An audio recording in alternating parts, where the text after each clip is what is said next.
In this video, I'll be showing you step by step how to connect PayPal to Behance. It is super easy to do. So the first thing you need to do is open up your favorite browser, and then from here you'll need to go up to behance.net. Once from here, it should be looking something like this.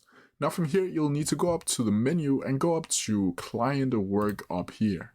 Once you get inside of the client work, you'll see the dashboard, and from here you'll simply need to go over to where it says Freelancer Checklist. From here you'll see that you can connect to PayPal or Stripe, and once you click on that, you'll simply need to open it up and click Get Paid directly on Behance.